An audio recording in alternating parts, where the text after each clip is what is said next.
One Kannada ನ್ಯೂಸ್ಗೆ ಸ್ವಾಗತ. ನಾನು ಯಶವಂತ್. ಹರಿಹರದ ಬಿಜೆಪಿ ಶಾಸಕ ಬಿ.ಪಿ. ಹರೀಶ್ ನಾಲಿಗೆ ಹರಿಬಿಟ್ಟಿದ್ದು, ಈ ಬಗ್ಗೆ ಪ್ರಕರಣ ದಾಖಲಾಗಿದೆ. ಯಾರ ವಿರುದ್ಧ ನಾಲಿಗೆ ಹರಿಬಿಟ್ಟಿದ್ರು ಅವರು ಹೋಗಿ ಪ್ರಕರಣವನ್ನು ದಾಖಲು ಮಾಡಿದ್ದಾರೆ.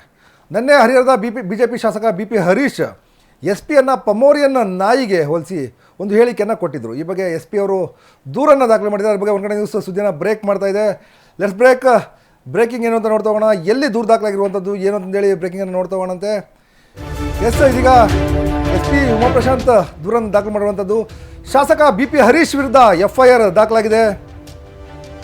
ಹರಿಹರ ಬಿಜೆಪಿ ಶಾಸಕ ಬಿ.ಪಿ. ಹರೀಶ್ ಎಸ್ ಪಿ ವಿರುದ್ಧ ನಾಲಿಗೆ ಹರಿಬಿಟ್ಟಿದ್ದ ಹರೀಶ್ ಎಸ್ ಪಿ ಉಮಾಪ್ರಶಾಂತ್ ವಿರುದ್ಧ ನಾಲಿಗೆಯನ್ನು ಹರಿಬಿಟ್ಟಿದ್ದ ಶಾಸಕ, ಎಸ್ ಪಿಯನ್ನು ಶ್ವಾನಕ್ಕೆ ಹೋಲಿಸಿದ ಹರೀಶ್, SS ಕುಟುಂಬದ ಪಮೋರಿಯನ್ ಶ್ವಾನ ಎಂದಿದ್ದ ಹರೀಶ್. KTJ ನಗರ ಪೊಲೀಸ್ ಠಾಣೆಯಲ್ಲಿ ಪ್ರಕರಣ ದಾಖಲು. ಹರೀಶ್ ವಿರುದ್ಧ ದೂರು ದಾಖಲಿಸಿದ SP ಉಮಾಪ್ರಶಾಂತ್. KTJ ನಗರ ಠಾಣೆಯಲ್ಲಿ ದೂರು ದಾಖಲಿಸಿದ SP. BNS 132-351/279 ಅಡಿ ಪ್ರಕರಣ ದಾಖಲು. SP ಉಮಾಪ್ರಶಾಂತ್ FIR ಅನ್ನು ದಾಖಲು ಮಾಡಿದ್ದಾರೆ KTJ ನಗರ ಪೊಲೀಸ್ ಸ್ಟೇಷನ್ನಲ್ಲಿ. ಶಾಸಕ ಬಿ.ಪಿ. ಹರೀಶ್ ವಿರುದ್ಧ FIR ಅನ್ನು ದಾಖಲು ಮಾಡಿರುವಂಥದ್ದು. ಹರೀಶ್ ಬಿಜೆಪಿಯ ಶಾಸಕ ಬಿ.ಪಿ. ಹರೀಶ್ SP ವಿರುದ್ಧ ನಾಲಿಗೆಯನ್ನು ಹರಿಬಿಟ್ಟಿದ್ದ ಬಿಜೆಪಿ ಶಾಸಕ ಬಿ.ಪಿ. ಹರೀಶ್. SP ಉಮಾಪ್ರಶಾಂತ್ ವಿರುದ್ಧ ನಾಲಿಗೆಯನ್ನು ಹರಿಬಿಟ್ಟಿದ್ದ ಶಾಸಕ, SP-ಯನ್ನು ಶ್ವಾನಕ್ಕೆ ಹೋಲಿಸಿದ್ದಂತಹ ಶಾಸಕ, SS ಕುಟುಂಬದ ಪಮೋರಿಯನ್ ಶ್ವಾನ ಎಂದಿದ್ದ ಹರೀಶ್. KTJ ನಗರ ಪೊಲೀಸ್ ಠಾಣೆಯಲ್ಲಿ ಪ್ರಕರಣ ದಾಖಲು ಮಾಡಿದ SP ಉಮಾಪ್ರಶಾಂತ್. ಹರೀಶ್ ವಿರುದ್ಧ ದೂರು ದಾಖಲಿಸಿದ SP ಉಮಾಪ್ರಶಾಂತ್. KTJ ನಗರ ಠಾಣೆಯಲ್ಲಿ ದೂರು ದಾಖಲಿಸಿದ SP. ಹರಿಹರದ ಬಿಜೆಪಿ ಶಾಸಕರ ವಿರುದ್ಧ ಪ್ರಕರಣ ದಾಖಲು. BNS 132-351/279 ಅಡಿ ಪ್ರಕರಣ ದಾಖಲು. ಹರಿಹರದ ಬಿಜೆಪಿ ಶಾಸಕ ಬಿ.ಪಿ. ಹರೀಶ್ ವಿರುದ್ಧ SP ಉಮಾಪ್ರಶಾಂತ್ ದೂರನ್ನು ದಾಖಲು ಮಾಡಿದ್ದಾರೆ. ನಿನ್ನೆ ಮಂಗಳವಾರ ಏನು ಪ್ರೆಸ್ ಮೀಟ್ ಮಾಡುವಂಥ ಸಂದರ್ಭದಲ್ಲಿ ಬಿ.ಪಿ. ಹರೀಶ್ SP ಅವರ ವಿರುದ್ಧ ನಾಲಿಗೆಯನ್ನು ಹರಿಬಿಟ್ಟಿದ್ರು. ಒಬ್ಬ ಜಿಲ್ಲಾ ಪೊಲೀಸ್ ವರಿಷ್ಠಾಧಿಕಾರಿಯನ್ನು ನಾಯಿಗೆ ಶ್ವಾನಕ್ಕೆ ಹೋಲಿಸಿ ಮಾತನಾಡಿದರು. ಈ ವಿರುದ್ಧವಾಗಿ SP ಅವರು ದಾವಣಗೆರೆಯ KTJ ನಗರ ಪೊಲೀಸ್ ಠಾಣೆ ವ್ಯಾಪ್ತಿಯಲ್ಲಿ ದೂರನ್ನು ದಾಖಲು ಮಾಡಿರುವಂಥದ್ದು. ಏನು ಪ್ರೆಸ್ ಕ್ಲಬ್ನಲ್ಲಿ ಒಂದು ನೆನ್ನೆ ಪ್ರೆಸ್ ಮೀಟ್ ಮಾಡ್ತಾರೆ. SS ಮಲ್ಲಿಕಾರ್ಜುನ್ ವಿರುದ್ಧ ಪ್ರೆಸ್ ಮೀಟ್ ಮಾಡುವಂಥ ಸಂದರ್ಭದಲ್ಲಿ ಶಾಸಕ ಹರೀಶ್ SP ಅವರನ್ನು ಅದಕ್ಕೆ ತಳಕಾಕೊಳ್ತಾರೆ.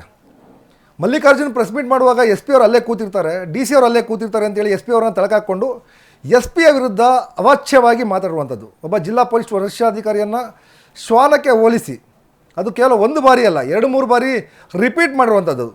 SP ಅವರು ಶಾಮನೂರು ಕುಟುಂಬದ ಶಾಮನೂರು ಶಿವಶಂಕರಪ್ಪ, SS ಮಲ್ಲಿಕಾರ್ಜುನ್, ಸಂಸದೆ ಪ್ರಭಾ ಮಲ್ಲಿಕಾರ್ಜುನ್ ಅವರ ಶ್ವಾನ ಅಂತ, ಕುಟುಂಬದ ಶ್ವಾನ, ಪಮೋರಿಯನ್ ಡಾಗ್ ಅಂತೇಳಿ ಒಂದು ಹೇಳಿಕೆಯನ್ನು ಕೊಟ್ಟಿದ್ದರು. ಇದು ನಿನ್ನೆ ಸಾಕಷ್ಟು ಚರ್ಚೆಗೆ ಕಾರಣವಾಗಿತ್ತು. ಒಬ್ಬ ಜಿಲ್ಲಾ ಮಟ್ಟದ ಅಧಿಕಾರಿಯನ್ನು ಈ ರೀತಿಯಾಗಿ ಅವಹೇಳನವಾಗಿ ಮಾತಾಡ್ತಾರೆ ಅಂತಾದರೆ ಇವರು ಯಾವ ರೀತಿಯಾದ ಸಂಸ್ಕೃತಿ ಸಂಸ್ಕಾರವನ್ನು ಹೊಂದಿದ್ದಾರೆ ಅಂತೇಳಿ ಸಾಕಷ್ಟು ಜನ ಪ್ರಶ್ನೆಯನ್ನು ಮಾಡ್ತಾಯಿದ್ರು.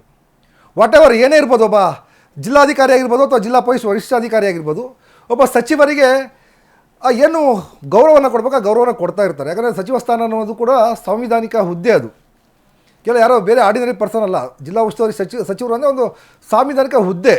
ಅಫ್ಕೋರ್ಸ್ ಅವರು ಹೋಗಿ ಅವರ ಗೇಟನ್ನು ಕಾಯ್ತಾ ಇರ್ಬೋದು ಅಥವಾ ಅವರ ಪರವಾಗಿ ಕೆಲಸವನ್ನು ಮಾಡ್ತಾ ಇರ್ಬೋದು. ಆದರೆ ಬಿ.ಪಿ. ಹರೀಶ್ ಮಾತನಾಡುವಾಗ ನಾಲಿಕೆಯನ್ನು ಬಿಗಿಡ್ಕೊಳ್ಬೇಕಿತ್ತು. ಒಬ್ಬ ಅಧಿಕಾರಿಯನ್ನು ಈ ರೀತಿ ಮಾತನಾಡುವ ಮೂಲಕ ಮಾನಸಿಕ ಸ್ಥೈರ್ಯವನ್ನು ಕುಗ್ಗಿಸುವ ಕೆಲಸವನ್ನು ಶಾಸಕ ಬಿ.ಪಿ. ಹರೀಶ್ ಮಾಡ್ತಾ ಇದ್ದಾರೆ. BJಪಿಯಲ್ಲಿರುವಂಥ ಬಿ.ಪಿ. ಹರೀಶ್ಗೆ ಮಿನಿಮಮ್ ಸಂಸ್ಕೃತಿ ಇರಬೇಕಿತ್ತು. ಒಂದು ಹೆಣ್ಣು ಮಗಳ ಮೇಲೆ ಯಾವ ರೀತಿ ಮಾತಾಡಬೇಕಿತ್ತು ಅಂತೇಳಿ ಬೇರೆ ಬೇರೆ ಪದಗಳನ್ನು ಬಳಕೆ ಮಾಡ್ಬೋದಿತ್ತು. SP ಅವರು ಕಾಂಗ್ರೆಸ್ನ ವಕ್ತಾರಂತೆ ವರ್ತಿಸ್ತಿದ್ದಾರೆ ಅಂತೇಳಿ ಆಗಿರ್ಬೋದು, ಅಥವಾ ಏಜೆಂಟ್ ರೀತಿ ಕೆಲಸ ಮಾಡ್ತಿದ್ದಾರೆ ಅಂತ ಆಗಿರ್ಬೋದು. ಯಾಕಂದರೆ ಎಲ್ಲ ಕಡೆಯೂ ಈ ರೀತಿಯಾದ ಆರೋಪ ಬರ್ತಾ ಇರುತ್ತೆ. ಯಾರು ಜಿಲ್ಲಾಧಿಕಾರಿಗಳಿರ್ತಾರೆ, ಯಾರು SP ಇರ್ತಾರೆ, ಆಯಾ ಜಿಲ್ಲೆಗಳಲ್ಲಿ ವಿರೋಧ ಪಕ್ಷದ ನಾಯಕರು ಈ ರೀತಿಯಾದ ಆರೋಪವನ್ನು ಮಾಡ್ತಾ ಇರ್ತಾರೆ. ಸಹಜವಾಗಿ SP DC ಆಗಿರ್ಬೋದು ಅಥವಾ ಹಿರಿಯ ಅಧಿಕಾರಿಗಳು ಜಿಲ್ಲಾ ಉಸ್ತುವಾರಿ ಸಚಿವರ MP ಅವರ ಆದೇಶವನ್ನು ಪಾಲನೆ ಮಾಡ್ತಿರ್ತಾರೆ ಮತ್ತು ಅವರ ಒಂದು ಅಣತಿಯಲ್ಲಿ ಇರಬೇಕು ಅಂತೇಳಿ ಎಲ್ಲರೂ ಎಕ್ಸ್ಪೆಕ್ಟ್ ಮಾಡ್ತಾ ಇರ್ತಾರೆ. ಇನ್ಫ್ಯಾಕ್ಟ್ SP ಅವರು ಅದೇ ರೀತಿ ಇದಾರೋ ಇಲ್ವೋ ನನಗಂತೂ ಗೊತ್ತಿಲ್ಲ. But BP. ಹರೀಶ್ ಹೇಳೋದೇನೆಂದರೆ, ನನಗೆ ಅವರು ಬೆಲೆಯನ್ನು ಕೊಡ್ತಾ ಇಲ್ಲ, ಸೊ ನನ್ನ ಮುಖವನ್ನು ನೋಡಿ ತಿರ್ಸ್ಕೊಂಡು ಹೋಗ್ತಾ ಇದ್ದಾರೆ, ನಾನೇನಂಥದ್ದು ಮಾಡಿದ್ದೀನಿ. ಅದೇ MP ಅವರು ಬಂದರೆ 1 ಗಂಟೆ ಗೇಟನ್ನು ಕಾಯ್ತಾರೆ, ಸಚಿವರು ಮನೆ ಗೇಟನ್ನು ಕಾಯ್ತಾರೆ ಶಾಸಕರು. ಇಡೀ ಪೊಲೀಸ್ ಇಲಾಖೆ ಒಂದು ಪಮೋರಿಯನ್ ಡಾಗ್ ರೀತಿ ವರ್ತನೆ ಮಾಡ್ತಾ ಇದ್ದೆ ಅಂತೇಳಿ ಇಡೀ ಇಲಾಖೆಯ ಮೇಲೆ, ಕೇವಲ ಉಮಾಪ್ರಶಾಂತ್ ಮೇಲಲ್ಲ, ಇಡೀ ಇಲಾಖೆಯ ಮೇಲೆ ಈ ರೀತಿಯಾದ ಒಂದು ಹೇಳಿಕೆಯನ್ನು ಬಿ ಪಿ ಹರೀಶ್ ಕೊಟ್ಟಿರುವಂಥದ್ದು. ಎಸ್ ನೆನ್ನೆ ಬಿ ಪಿ ಹರೀಶ್ ಕೊಟ್ಟಂಥ ಹೇಳಿಕೆಯನ್ನು ನೋಡೋಣ, ನಂತರ ನಾನು ಎಕ್ಸ್ಪ್ಲೇನ್ ಮಾಡ್ತಾ ಹೋಗ್ತೀನಿ. ಆ ಎಸ್ ಪಿ ಅವ್ರು ಮಾಡೋದು ನೋಡಿಬಿಟ್ರಂತೂ ಸೇಮ್ ಅವ್ರ ಮನೆ ಪಾಮ್ರಿನ್ ನಾಯಿ ಥರ ವರ್ತನೆ ಮಾಡ್ತಾರೆ. ಆ ಎಸ್ ಪಿ ಅವ್ರು ಮಾಡೋದು ನೋಡಿಬಿಟ್ರಂತೂ ಸೇಮ್ ಅವ್ರ ಮನೆ ಪಾಮ್ರಿನ್ ನಾಯಿ ಥರ ವರ್ತನೆ ಮಾಡ್ತಾರೆ. ಆ ಎಸ್ ಪಿ ಅವ್ರು ಮಾಡೋದು ನೋಡಿಬಿಟ್ರಂತೂ ಸೇಮ್ ಅವ್ರ ಮನೆ ಪಾಮ್ರಿನ್ ನಾಯಿ ಥರ ವರ್ತನೆ ಮಾಡ್ತಾರೆ. ಜಿಲ್ಲಾಧಿಕಾರಿಗಳನ್ನ ಕೂರಿಸ್ಕೊಂಡಿದ್ದಾರೆ, ಎಸ್ ಪಿ ಕೂರಿಸ್ಕೊಂಡಿದ್ದಾರೆ, ಕಮಿಷನರನ್ನು ಕೂರಿಸ್ಕೊಂಡಿದ್ದಾರೆ. ಇವರು ಜಿಲ್ಲಾ ಆಡಳಿತನ ಕೂರಿಸ್ಕೊಂಡು ರಾಜಕೀಯ ಭಾಷಣ ಮಾಡಿ ಜಿ ಎಮ್ ಸಿದ್ದೇಶ್ವರ್ ಅವನು ಇವನು ಅಂತಕ್ಕಂಥದ್ದು ಏನು ಜಿಲ್ಲಾಧಿಕಾರಿಗಳಿಗೆ, ಜಿಲ್ಲಾ ಎಸ್ ಪಿಗಳಿಗೆ ಅವ್ರಿಗಾದರೂ ತಿಳುವಳಿಕೆ ಬೇಡವಾ? ರಾಜಕೀಯ ಪತ್ರಿಕಾಗೋಷ್ಠಿ ಮಾಡ್ತಾ ಇದ್ದಾರೆ, ನಾವು ಎದ್ದೋಗ್ಬೇಕು ಅಂತಕ್ಕಂಥದ್ದು ಬೇಡವಾ? ಆ ಎಸ್ ಪಿ ಅವ್ರು ಮಾಡೋದು ನೋಡಿಬಿಟ್ರಂತೂ ಒಬ್ಬ ಶಾಸಕರು ಸಭೆಗೆ ಹೋದರೆ ಮುಖ ತಿರ್ಸ್ಕೊಂಡು ಕೂತ್ಕೊಳ್ತಾರೆ. ಅದೇ ಶಾಮನೂರು ಮಂತಂದವರು ಒಂದೊಂದು ಗಂಟೆ ಗೇಟಲ್ಲಿ ನಿಂತ್ಕೊಂಡು ಕಾದು ಅವ್ರು ಬಂದಿದ್ದನ್ನು ಸೇಮ್ ಅವ್ರ ಮನೆ ಪಾಮ್ರಿನ್ ನಾಯಿ ಥರ ವರ್ತನೆ ಮಾಡ್ತಾರೆ. ಹರಿಹರದಲ್ಲಿ ನನ್ನನ್ನು ಕೂತಿದ್ರು ಕೂಡ ಯಾವುದೋ ಕಡೆ ನೋಡ್ಕೊಂಡು ಬಂದು ಮುಖ ಆ ಕಡೆ ತಿರ್ಸ್ಕೊಂಡು ಕೂರ್ಲೋ ಬೇಡ ಅಂತೇಳಿ ಇಲ್ಲಿ ಕೂತರು. ಅದೇ ಹರಿಹರದ ಅದೇ ಗಾಂಧಿ ಮೈದಾನದಲ್ಲಿ ಪ್ರಭಾ ಮಲ್ಲಿಕಾರ್ಜುನ್ ಲೋಕಸಭಾ ಸದಸ್ಯರು ಬರ್ತಾರೆ ಅಂತೇಳಿ ಅರ್ಧ ಗಂಟೆ ಉರಿ ಬಿಸಿಲಲ್ಲಿ ನಿಂತಿದ್ದಾರೆ. ಯಾವಾಗೂ ತಡವಾಗಿ ಬರೋದು ಅವ್ರ ಪದ್ಧತಿ, ಅವ್ರ ಮಂಥನದ ಗುಣ ಅದು, ಅವ್ರ ಮಂಥನದ ಗುಣ.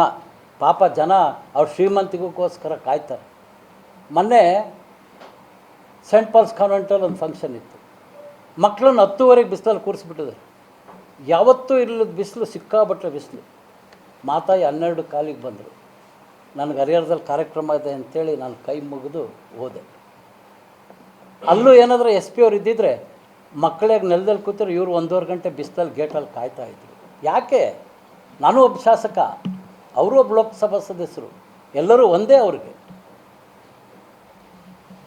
ಅವರೇನೋ ಅಂದ್ಕೊಂಡಿದ್ದಾರೆ, ಶ್ರೀಮಂತರು ಮತ್ತು ಅಧಿಕಾರದ ಮದದ ನೆರಳಲ್ಲಿದ್ದರೆ ನನಗೆ ಒಳ್ಳೆಯದು ಅಂತ. ಇದು ಭಾಳ ದಿನ ನಡೆಯಲ್ಲ ಅಂಥವ್ರು, ಭಾಳ ದಿನ ಇರಲಿಕ್ಕೆ ಸಾಧ್ಯ ಇಲ್ಲ. ತಾತ್ಕಾಲಿಕ ಲಾಭ ಅಷ್ಟೇ. ತುಂಬ ನೋವಾಯಿತು. ನಾನು ಆಗಸ್ಟ್ 15 ಇರಲಿಲ್ಲ, ಆಗಸ್ಟ್ 16 ಇರಲಿಲ್ಲ. ಇದ್ದಿದ್ರೆ ಅವತ್ತೇ ಪ್ರತಿಭಟಿಸ್ತಾ ಇದ್ದೆ. ನನಗೆ ಆಮೇಲೆ ಮಾಧ್ಯಮದ ಮೂಲಕ ಗೊತ್ತಾದಾಗ ಎಂತೆಂಥ ಮಾತಾಡಿದ್ದಾರೆ ಜಿಲ್ಲಾ ಸಚಿವರು, ಕೂತಿದ್ದಾರಲ್ಲ. ಅಥವಾ ಸಚಿವರಿಗಾದರೂ ಜ್ಞಾನ ಬೇಡವಾ? ಅಧಿಕಾರಿಗಳು ಕೂರಿಸ್ಕೊಂಡು ನಾನು ರಾಜಕೀಯ ಪತ್ರಿಕಾಗೋಷ್ಠಿ ಮಾಡಬಾರ್ದು ಅಂತಕ್ಕಂಥದ್ದು ಇವ್ರಿಗೂ ತಿಳುವಳಿಕೆ ಇಲ್ವಾ? ಪತ್ರಕರ್ತರು ಕೂಡ ಯಾರೂ ಕೇಳಲಿಲ್ಲ. ಜಿಲ್ಲಾಧಿಕಾರಿಗಳು ಎಸ್ ಪಿ ಅವ್ರನ್ನ ಕೂರಿಸ್ಕೊಂಡು ರಾಜಕೀಯ ಮಾಡ್ತೀರಿ ಅಂತೇಳಿ ನೀವು ಕೇಳಿ, ನಮ್ಮಂಥವ್ರಿಗಾದ್ರೆ ಕೇಳ್ತೀರಿ ಬಿಡಿ, ನಾವು ಸ್ವಲ್ಪ ತಪ್ಪು ಮಾಡಿದರೂ ಕೇಳ್ತೀರಾ? ಕೇಳಿ. ನಾವು ಹುಟ್ಟು ಹೋರಾಟಗಾರ, ಎಂಥ ಪ್ರಶ್ನೆನಾದರೂ ಕೇಳ್ರಿ, ನಮಗೇನು ಭಯ ಇಲ್ಲ. ಆದ್ರೆ ಅವ್ರಿಗೂ ಒಂದೊಂದು ಪ್ರಶ್ನೆ ಕೇಳ್ಬೇಕಲ್ಲ. ಅದೇ ಯಾಕೆ ಬೇಕ್ರಿ? ಇವ್ರು ರಾಜಕೀಯ ಮಾತಾಡ್ತಾ ಗೊತ್ತಾದ್ಮೇಲೆ ಯೋಚನೆ ಮಾಡ್ಬೇಕಲ್ಲ. ಆಯ್ತಲ್ಲ, ಅವ್ರು ರಾಜಕೀಯ ಶುರುವಾದ ತಕ್ಷಣ ಎದ್ದೋಗ್ಬೋದಲ್ಲ. ಹೌದು, ನಿಜವಾಗ್ಲೂ ಹರಿಹರದಲ್ಲಿ ಶಾಂತಿ ಸಭೆಗೆ ಬಂದರು. ಅವರು ಆ ಕಡೆಯಿಂದ ಹಿಂಗೆ ಬಂದುಬಿಟ್ಟು ಆ ಕಡೆ ತಿರ್ಕೊಂಡೆ ಕೂತ್ಕೊಂಡ್ರು. ನಾನು ಹಂಗೆ ಇದ್ದೆ. ಅಲ್ಲ ನಾನು ಹಂಗೆ ಇದ್ದೆ. ಇಲ್ಲ, ಅದೇ ನಾವು ನೇರವಾಗಿ ಜಾಡಿಸ್ತೀವಲ್ಲ.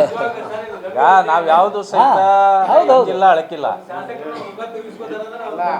ಅಲ್ಲ ನಿಜವಾಗ್ಲೂ ಆ ಸಂದರ್ಭದಲ್ಲಿ DSP ಬಸವರಾಜಪ್ಪನವರಿದ್ದರು. ಅವ್ರಿಗೂ ನಾನು ಅಲ್ಲೇ ಅವ್ರು ಕೂತಾಗಲೇ ಅವ್ರಿಗೆ ಅಲ್ಲೇ ನೇರವಾಗಿ ಅವ್ರ ಹತ್ರ ನಾನು ಏನು ತಿಳಿಸ್ಬೇಕೋ ಅಲ್ಲೇ ತಿಳಿಸಿದ್ದೀನಿ ಅಷ್ಟೇ. ಎಲ್ಲ ಒಂಥರ ಪಾಮ್ರಿನ್ ನಾಯಿಗಳಾಗ್ಬಿಟ್ಟಿದ್ದಾವೆ ಜಿಲ್ಲಾ ಇವರು ಅಂತಲೇ ಮಾತಾಡಿದ್ದೀನಿ, ಮತ್ತೇನು ಬೇರೆ ಅಲ್ಲ. ಪಾಮ್ರಿನ್ ನಾಯಿ ಥರನೇ ಅಂತಲೇ ಹೇಳಿದ್ದೀನಿ, ಅಲ್ಲೇ ಹೇಳಿದ್ದೀನಿ. ಅವು ಉಳಿದವ್ರಿಗೆಲ್ಲರಿಗೂ ಕೇಳಿಸ್ತು, ಇವ್ರಿಗೂ ಕೇಳಿಸ್ತು, ಕೇಳಿಸ್ದೇ ಇರೋನು ಕೂತಿದ್ರು. ಎಸ್, ಮಂಗಳವಾರ ನಡೆದ ಸುದ್ದಿಗೋಷ್ಠಿಯಲ್ಲಿ ಬಿ ಪಿ ಹರೀಶ್ ಯಾವ ಸ್ಟೇಟ್ಮೆಂಟನ್ನು ಕೊಟ್ಟಿದ್ದರು ಅಂತಂದೇಳಿ ಕೇಳಿಸ್ಕೊಂಡಿದ್ರಿ. ಎಸ್ ಪಿ ಅವರನ್ನು ಪಮೋರಿಯನ್ ಡಾಗಿಗೆ ಹೋಲಿಸಿ ಒಂದು ಹೇಳಿಕೆಯನ್ನು ಕೊಟ್ಟಿದ್ದರು. ಇದರ ಹಿನ್ನೆಲೆ ನೋಡ್ತಾ ಹೋದರೆ ಆಗಸ್ಟ್ 15ನೇ ತಾರೀಕು ಏನು ಜಿಲ್ಲಾ ಉಸ್ತುವಾರಿ ಸಚಿವ SS ಮಲ್ಲಿಕಾರ್ಜುನ್ ಹಾಗೂ ಸಂಸದರಾದ ಪ್ರಭಾ ಮಲ್ಲಿಕಾರ್ಜುನ್ ಒಂದು ಪ್ರೆಸ್ ಮೀಟನ್ನು ಮಾಡ್ತಾರೆ. ಫ್ಲಾಗಸ್ಟ್ ಆದಮೇಲೆ ಎವ್ರಿ ಇಯರ್ ಪ್ರತಿ ವರ್ಷ ಕೂಡ ಅದೇ ರೀತಿಯಾದ ಒಂದು ಪ್ರೆಸ್ ಮೀಟನ್ನು ಮಾಡ್ತಾರೆ. ಅಲ್ಲಿಯ ಜಿಲ್ಲೆಯ ಅಭಿವೃದ್ಧಿ ಇರ್ಬೋದು, ಬೇರೆ ಬೇರೆ ಕಾರಣಗಳಿಗೆ ಒಂದು ಪ್ರೆಸ್ ಮೀಟನ್ನು ಮಾಡ್ತಾರೆ. ಆ ಪ್ರೆಸ್ ಮೀಟ್ ಮಾಡುವಂಥ ಸಂದರ್ಭದಲ್ಲಿ ರಾಜಕೀಯವಾಗಿ ಕೂಡ SS ಮಲ್ಲಿಕಾರ್ಜುನ್ ಮಾತಾಡ್ತಾರೆ. ಆ ಮಾತನಾಡುವಂಥ ಸಂದರ್ಭದಲ್ಲಿ SP ಹಾಗೂ DC ಅಲ್ಲೇ ಕೂತಿದ್ರು ಅಂತೇಳಿ ಆರೋಪವನ್ನು ಮೊದಲಿಗೆ ಮಾಡುವಂಥದ್ದು. ಅದಾದ ನಂತರ SP ಯ ವರ್ತನೆ ಯಾವ ರೀತಿ ಇದೆ ಅಂತೇಳಿ ಗಂಭೀರವಾಗಿ ಆರೋಪವನ್ನು ಮಾಡ್ತಾರೆ. ಆರೋಪವನ್ನು ಮಾಡುವಂಥ ಸಂದರ್ಭದಲ್ಲಿ ನಾಲಿಗೆಗೂ ಮೆದುಳಿಗೂ ಲಿಂಕ್ ಇಲ್ಲದ ರೀತಿಯಲ್ಲಿ ಪಮೋರಿಯನ್ ಡಾಗ್ ಅನ್ನುವ ಮೂಲಕ ಒಬ್ಬ ಮಹಿಳಾ ಅಧಿಕಾರಿಯ ಹಿರಿಯ ಅಧಿಕಾರಿಯ ಮಾನಸಿಕ ಸ್ಥೈರ್ಯವನ್ನು ಕುಗ್ಗಿಸುವಂಥ ಕೆಲಸವನ್ನು ಬಿ ಪಿ ಹರೀಶ್ ಮಾಡಿರುವಂಥದ್ದು. ಇದು ಕೇವಲ ಬಿ ಪಿ ಹರೀಶ್ ಅವರ ಮೊದಲ ಹೇಳಿಕೆ ಏನಲ್ಲ. ಇದು ಈ ಹಿಂದೆ ಕೂಡ ಚುನಾವಣೆಯಲ್ಲಿ ಗೆದ್ದಂಥ ಸಂದರ್ಭದಲ್ಲಿ ದಲಿತ ಸಮುದಾಯಕ್ಕೆ ಬಾಯಿಗೆ ಬಂದ ಮಾತಾಡಿದರು. ಆಗಲೂ ಕೂಡ FIR ಆಗಿತ್ತು. ಆ FIR ಐ ಥಿಂಕ್ ಸ್ಕ್ವಾಶ್ ಆಗಿರಬೇಕು, ಗೊತ್ತಿಲ್ಲ ಅದೇನಾಗಿದೆ ಅಂತೇಳಿ. ಈಗಲೂ ಕೂಡ SP ಅವರು ಇವ್ರ ವಿರುದ್ಧ FIR ಮಾಡಿಸಿದ್ದಾರೆ. 3 ಪ್ರಕರಣಗಳನ್ನು, ಒಂದು ಪ್ರಕರಣಕ್ಕೆ 3 ಆ್ಯಕ್ಷನ್ಗಳ ಅಡಿಯಲ್ಲಿ, ಸೆಕ್ಷನ್ಗಳ ಅಡಿಯಲ್ಲಿ ಒಂದು ಪ್ರಕರಣವನ್ನು ದಾಖಲು ಮಾಡಿದ್ದಾರೆ. ಸೆಕ್ಷನ್ 132 ಏನು ಹೇಳುತ್ತೆ ಅಂತಂದರೆ ಬೆದರಿಕೆ ಹಾಕಿದ್ದಾರೆ ಅಂತೇಳಿ. Assault or criminal force to deter public servant from discharge his duty ಅಂತ, ಅಂದರೆ ಕರ್ತವ್ಯಕ್ಕೆ ಅಡ್ಡಿಯನ್ನು ಪಡಿಸಿದ್ದಾರೆ ಅಂತೇಳಿ ಆ ಒಂದು ಸೆಕ್ಷನನ್ನು 132 ಹಾಕಿದ್ದಾರೆ. 351/2 ಕ್ರಿಮಿನಲ್ ಇಂಟಿಮಿಡೇಷನ್ ಅಂದರೆ ಬೆದರಿಕೆಯನ್ನು ಹಾಕಿರ್ಬೋದು ಅಂತಂದೇಳಿ. ಸೆಕ್ಷನ್ 79 BNS ಭಾರತೀಯ ನ್ಯಾಯ ಸಂಹಿತೆ ಸೆಕ್ಷನ್ 79 ಮಹಿಳೆಗೆ ಅಪಮಾನ ಮಾಡಿದ್ದಾರೆ ಅಂತ. ಈ 3 ಸೆಕ್ಷನ್ಗಳನ್ನು ಹಾಕಿ ಇವರ ವಿರುದ್ಧ KTJ ನಗರ ಪೊಲೀಸ್ ಸ್ಟೇಷನಲ್ಲಿ ಒಂದು ಪ್ರಕರಣ ದಾಖಲಾಗಿದೆ. ಸೆಕ್ಷನ್ 132 ಅದೇನಾದರೂ ಇವರು ಅಂದಿದ್ದು ನ್ಯಾಯಾಲಯ ಹೌದು ಇದು ತಪ್ಪು ಅಂತ ಪರಿಗಣಿಸಿದ್ದೇ ಆದರೆ 2 ವರ್ಷಗಳ ಕಾಲ ಶಿಕ್ಷೆ ಅಥವಾ ದಂಡ ವಿಧಿಸುವ ಒಂದು ಅವಕಾಶ ಈ ಒಂದು ಕಾಯ್ದೆಯಲ್ಲಿದೆ, BNS ಕಾಯ್ದೆಯಲ್ಲಿದೆ.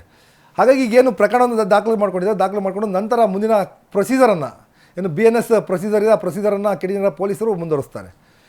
ಈಗಾಗಲೇ ಹೇಳ್ತಾ ಇದ್ದೆ ನಾನು, ಬಿ ಪಿ ಹರೀಶ್ ಇದೆ ಮೊದಲ ಬಾರಿಗೇನಲ್ಲ ಅಂತ. ಈ ಹಿಂದೆ ಕೂಡ ಚುನಾವಣೆಯಲ್ಲಿ ಗೆದ್ದಂಥ ಸಂದರ್ಭದಲ್ಲಿ 2023 ಚುನಾವಣೆ ಗೆದ್ದಂಥ ಸಂದರ್ಭದಲ್ಲಿ ಹರಿಹರದಲ್ಲಿ ಒಂದು ಸ್ಟೇಟ್ಮೆಂಟನ್ನು ಕೊಡ್ತಾರೆ. ದಲಿತ ಸಮುದಾಯಗಳಿಗೆ ವಿರುದ್ಧವಾಗಿ ಒಂದು ಸ್ಟೇಟ್ಮೆಂಟನ್ನು ಕೊಡ್ತಾರೆ. ಈಗಲೂ ಕೂಡ ಒಂದು ಪ್ರೆಸ್ ಮೀಟ್ ಮಾಡುವಂಥ ಸಂದರ್ಭದಲ್ಲಿ SP ವಿರುದ್ಧ ಈ ರೀತಿ ಮಾತಾಡಿರುವಂಥದ್ದು ಇಡೀ ರಾಜ್ಯದಲ್ಲೇ ಚರ್ಚೆಗೆ ಗ್ರಾಸವಾಗಿದೆ. ಯಾಕಂದರೆ ಒಬ್ಬ ಶಾಸಕ ಈ ರೀತಿಯಾಗಿ ಮಾತನಾಡಿದ್ರೆ ನಾಳೆ ಅವರ ಚೇಲೆಗಳು ಅಥವಾ ಹಿಂಬಾಲಕರೇನಿರ್ತಾರೆ ಅವರು ಕೂಡ ಅದೇ ರೀತಿ ಮಾತಾಡ್ತಾರೆ. ಬಿಡು ನಮ್ಮ ಶಾಸಕರು ಈ ರೀತಿ ಮಾತಾಡಿದ್ದಾರೆ, ನಾವು ಯಾಕೆ ಮಾತಾಡಬಾರ್ದು ಅಂತೇಳಿ. ನಿಜಕ್ಕೂ ಯಾರೇ ಆಗಿರ್ಬೋದು, SP ಉಮಾಪ್ರಶಾಂತ್ ಅವರು ತಪ್ಪು ಮಾಡಿದಾರೋ ಒಂದು ಕಡೆ ಹೇಳೋಣ, ಅವರು ಗೇಟ್ ಕಾದಿಲ್ವೋ ಎಲ್ಲ ಕಡೆ ಅದು ನಡೆಯುವಂಥ ಪ್ರೊಸೀಜರು.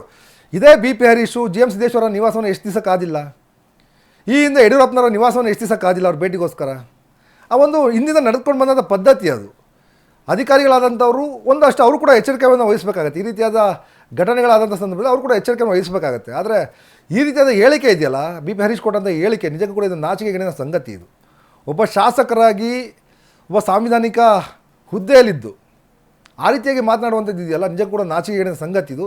ಈಗ ಈ ಬಗ್ಗೆ FIR ದಾಖಲಾಗಿದೆ. ಮುಂದೆ ಪ್ರಕರಣ ಎಲ್ಲಿಗೋಗಿ ಎಂಡ್ ಆಗುತ್ತೆ ಅಂತ ಹೇಳಿ ಕಾದು ನೋಡಬೇಕಾಗಿದೆ. ಇದು ಇವತ್ತಿನ ಮತ್ತೊಂದು ಬ್ರೇಕಿಂಗ್ ಸುದ್ದಿ ಜೊತೆಗೆ ಭೇಟಿ ಆಗ್ತೀನಿ. ಅದ್ರಿಗೆ ನೋಡ್ತಾ ಇರಿ ಒನ್ ಕನ್ನಡ ನ್ಯೂಸ್.